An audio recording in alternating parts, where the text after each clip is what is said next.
Hello everyone. Today we discuss feathers. Biot, to be more precise, to be more specific. And if you stay until the end, I will offer you a nice bonus tip and an alternative to Biot, which is as good, if not a little bit better, than Biot. Number one, let's talk where to find Biot. Biot is found on primary feathers, and primary feathers are first feathers on the bird, the longest ones, so wing feathers, not on the bird, but wing feathers. Those feathers are the longest ones, and those are used for flight. They are like pretty rigid, and they keep birds flying. That's at least what I think so, because of the physics of it. Anyway, on the top part, like front part of the feather, you can find some biot here, and this feather is short, so I'll just show you a little bit larger one. But this is from the peacock. I have male and female feathers here, and they're a little bit different. As you can see, this is male, this is female, and look at this. It's long. Usually, bigger the bird, larger the biot, and look at this. This is pretty good. So I don't know how much you can see, but it's some 4 centimeters in length, just one biot. That's a lot of length for the piece of feather here. Now, as I was saying, bigger the bird, bigger the biot, larger, longer, smaller the bird, smaller the biot, and hence applications of those will be different. So larger feathers will be used for different applications than the small feathers. Wrapping those around the hook can be a little bit cumbersome, because those are just maybe 1.5 centimeters. Now, because I already started it, let's talk about applications. Applications are very different, but most of us would use turkey biot and for abdomens. So turkey biot would be something like this. You can buy it from Hairline, from Semperfly, from many other manufacturers, or you can just take it from your bird that you have in, maybe at your grandma's in the village or whatever. Some birds have it. Turkey, goose, whatever, large birds or small birds. Number one application would be for abdomen, and for abdomen you can make it textured, which is my preferred method, or you can make it smooth, which doesn't make much sense to me, at least. Apart from that, and for this you would use larger bird usually to make those bodies. You can use it for tails. For that you should use some smaller bird. For wing case covers or body covers, that's also very nice usage, or antenna or legs.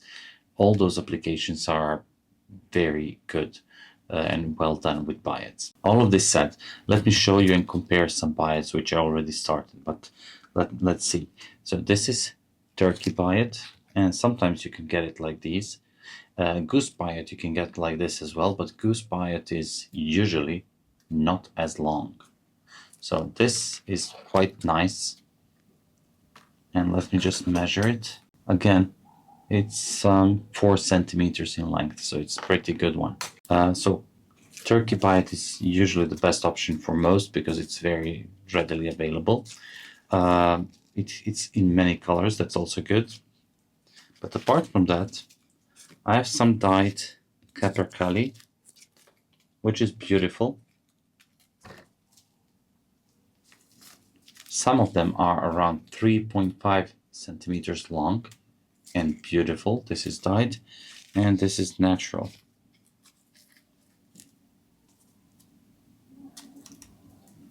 Female bird has very similar feather, but significantly shorter biots. I was saying that usually primary feathers would have biot. This is not primary feather, but it has biot and it's very short, so it's very, very good for tails, and it's very, very good for antennas or legs. Another feather that's very readily available for most of you is mallard feather, and it also has biot, but this biot is also pretty short. As you can see, it's maybe 1 centimeter, 1.5 centimeters at best, and it has curvature, so it's very good for tails. If you put 2 biots back to back, they will splay away from each other, and they will make, for stoneflies, very nice tails. Now let me talk about advantages and disadvantages of Biots as a material. First of all, as I said, it's very easily available. It has many colors because you can dye it from white directly into some good color. Some of them from some birds that have those mottled color to it. It's pretty cheap, very easy to get. It gives that nice textured effect that I like very much. But this is all if it's not damaged. If it's damaged, then it can get fragile.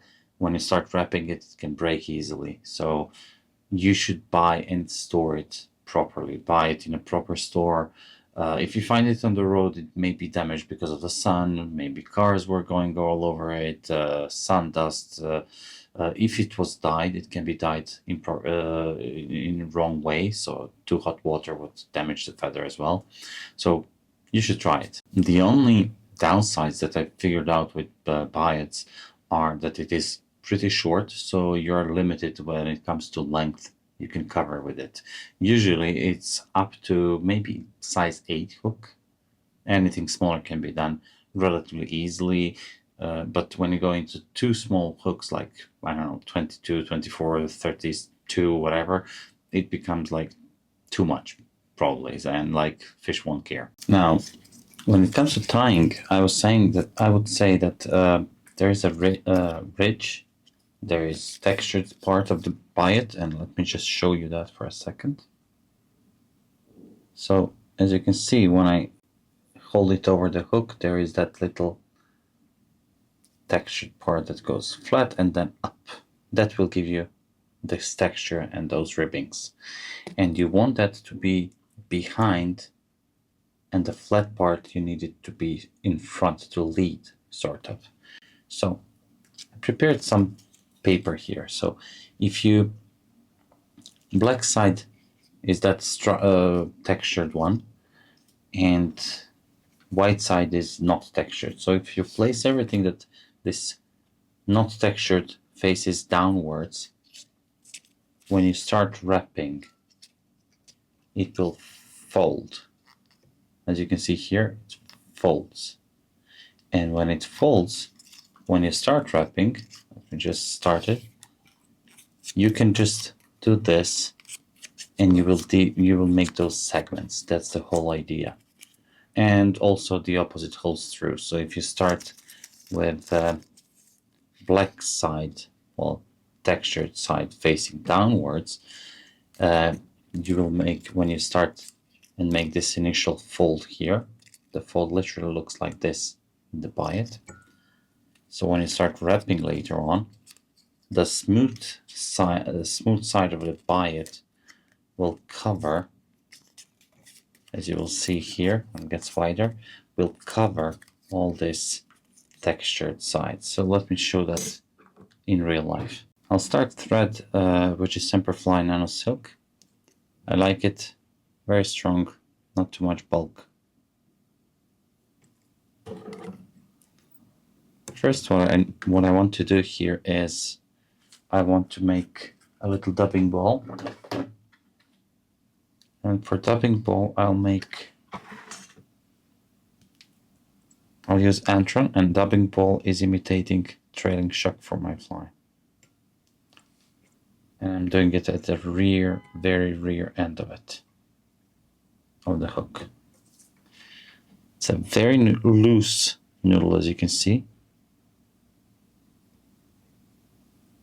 Okay.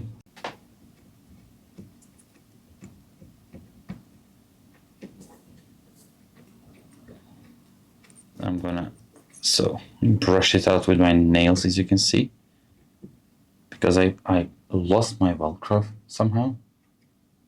So I'll just make this relatively tapered trailing shock.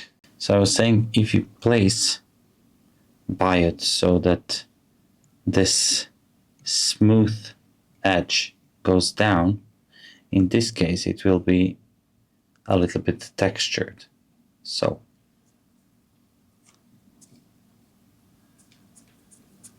okay.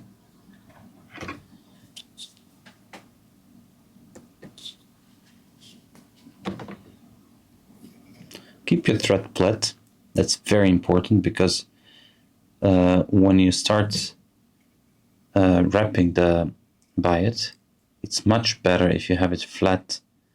It will lay down and hold much better on a flat underbody. I also like to add some taper to it because it will just adhere better. The biot is tapered, so somehow if you make a taper on your underbody here, it will make better connection between biot and the hook.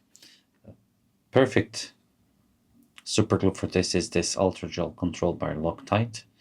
It has those blue things that you can squeeze, and it will let out as much super glue as you want. And when I squeeze slowly, it will go really slow. As soon as you let it go, the super glue retracts inside and there's no waste. It doesn't get dry. So what I like to do is I just place some super glue on the top of the hook shank. I don't want to bother myself with spreading it all around because we'll see what happens very soon.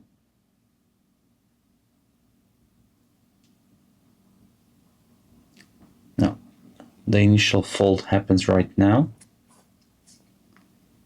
And now, as I wrap, you will see that this textured side of biot is popping up. And also, it is pushing super glue away from it and spreading it all around the hook, which is great. I don't need to do it myself. Material is doing it for me. Now, this biot is relatively narrow, as you can notice here, but for more wide biots, I would cut them lengthwise and achieve the same effect as I had right here. So it's easier to tie off with more narrow biot here. I'll just jump with bobbin holder once, and I'll keep it like it is. Now let me show you something from the opposite side, what I see. This is what I see, and I want to cut biot parallel to the thread here, relatively parallel actually. Just tighten it a little bit, cut it here, and then just cover it.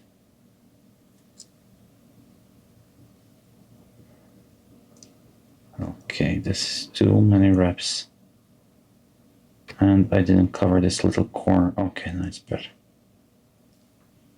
Now, this is what you get.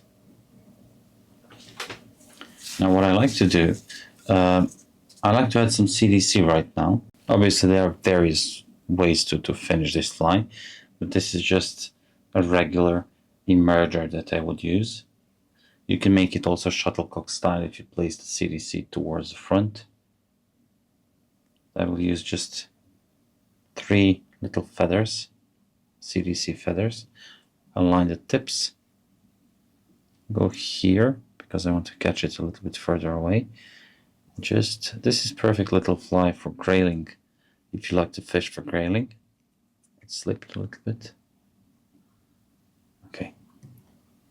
And this light color is also very good for the later season when those lighter colored flies are actually around.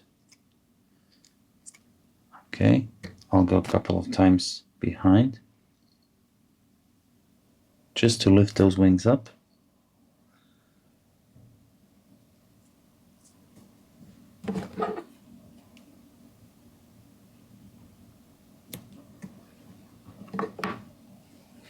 Now you can use any dubbing you like for the thorax. What I like to use is usually something spiky that will give this fly a little bit more legs, and it will also make some resistance to the water, like make some surface tension. I will also keep it free from flesh materials, like antron is the only material that's a little bit fleshy. So I'll just use squirrel dubbing. I won't dub it super tight because I want a little bit of these legs to pop out.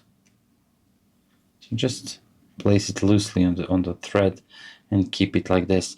But I will compensate with tight wraps, because something needs to hold these hairs in place. If it's not wrapped around the thread tightly, then it needs to be tightly connected with the hook.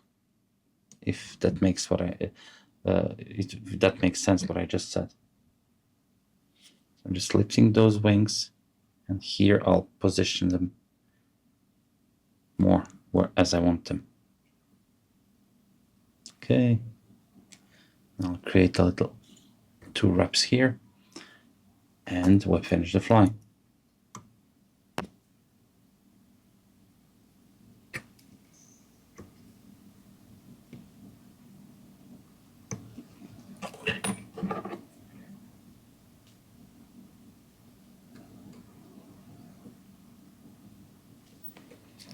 Now, to cut everything, pull, make tension, and with the blade, press the thread.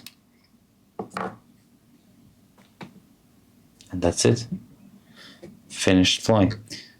If the trailing shock is a bit lengthy, which it is, just press it. Pull it a little bit more if you want. Make it more sparse. And that's it. You have your fly. Perfect little bite for the grayling or late summer trout or whatever fish you like to catch. And for those of you who stayed a little bit longer, instead of this fly, I will demonstrate on a larger hook. That's why I'm comparing. Alternative that's a little bit better, and it's barb. Literally, from one side you have biot, the other side will have barbs. The only thing you need to do is to cut just one of them. Let me show you. I'll cut one of them, and I'll cut one biot as well, so you can compare. Number 1, let's talk about length. The barb is a little bit longer and also more narrow, making it definitely easier to tie off. I'll just cover the hook with thread. I won't bother too much because I won't be tying the fly now. Same rules apply. The shiny side goes down, the one that has some texture to it goes up. I'll go all the way to the hook bend, 2 wraps, and then pull out, and then I'll go to the front.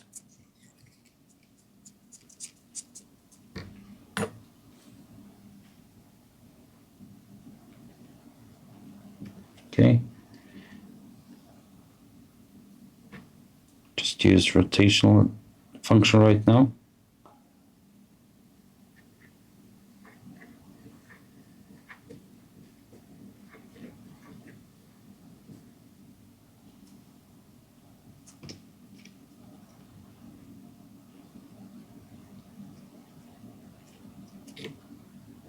Okay, I'll go all the way till the end. I mean, you can make this spacing between those ridges a little bit more if you want, if you wish.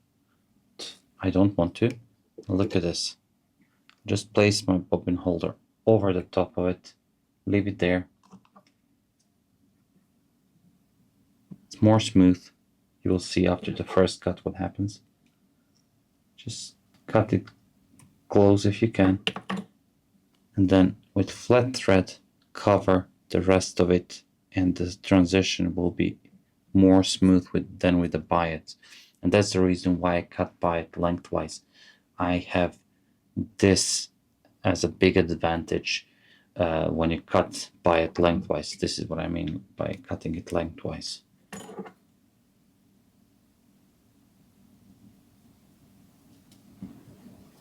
And then your tie-off width will be more narrow too. So guys, thank you very much. I hope you learned something. If you did, I'm very happy about that. See you next week. Keep safe and tight lines.